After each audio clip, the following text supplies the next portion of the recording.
Hi good morning বন্ধুরা। ঘুম থেকে উঠে গেছি। এখন দেখো আলু কাটছি বসে বসে। কেন রান্না করবো কি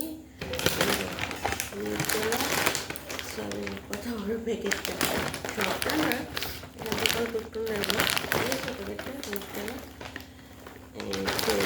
আলুটা দিয়ে একটু সয়াবিন করবো। বৃষ্টির মধ্যে সয়াবিনটা খেতে ভালো লাগবে।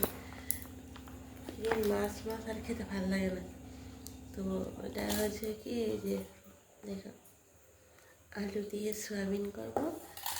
আর করবো কি, ডিম অলরেডি সেদ্ধ করে নিয়েছি। ডিম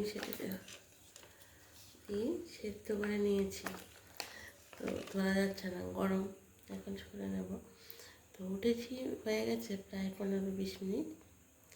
তো ডিমটা সেদ্ধ করে নিয়েছি। ডিমের ঝোল করব। আর করব কি, সয়াবিন দিয়ে আলু দিয়ে করব। আর ডাল তো একটা আমার হয়ই। আর শুটকি মাছের ভর্তা করব। এরকম বৃষ্টির দিনে, ঠান্ডার দিনে একটু শুটকি মাছটা খেতে ভালো লাগে। তো এই হলো আমার আজকের রেসিপি। শুটকি মাছের প্রিপারেশন এখনও নেইনি। শুটকি মাছের জন্য আগে এগুলি রান্না করে তারপর শুটকি মাছের ভর্তাটা করব। পেঁয়াজ রসুন এগুলোই লাগবে এটা প্রিপারেশান। আর আগে ডিম আর সয়াবিনটা নিয়েছি। এই দুটো আগে করবো, কারণ এটা আমার লাঞ্চ বক্সে গুছাতে হবে। ডিম আর সয়াবিনটা, তার জন্য এই রান্নাটা আগে করবো। তো বন্ধুরা, তোমরা তো অনেকেই ঘুমোচ্ছ। তোমরা ঘুমতে করতে কিন্তু আমার পুরোটা ভিডিও দেখবে। আর অনেকে উঠে গেছে যাদের রান্নাবাড়ি সকাল সকাল অফিস টফিসে যেতে হয়, টিফিন করতে হয়। ওরা তো সবাই উঠে তো ভিডিও দেখবে না। যখন দেখে আমার পুরোটা ভিডিও দেখবে। আর আমাকে প্লিজ একটা সাবস্ক্রাইব করে দেবে। তোমরা সাবস্ক্রাইব না করলে কিন্তু আমি আর পুরোটা ভিডিও না দেখলে এটা ভিউজ হয় না, তোমরা তো জানোই। আর পুরোটা ভিডিও দেখবে। তাহলে আজকে প্রিপারেশন তো দেখিয়েছো।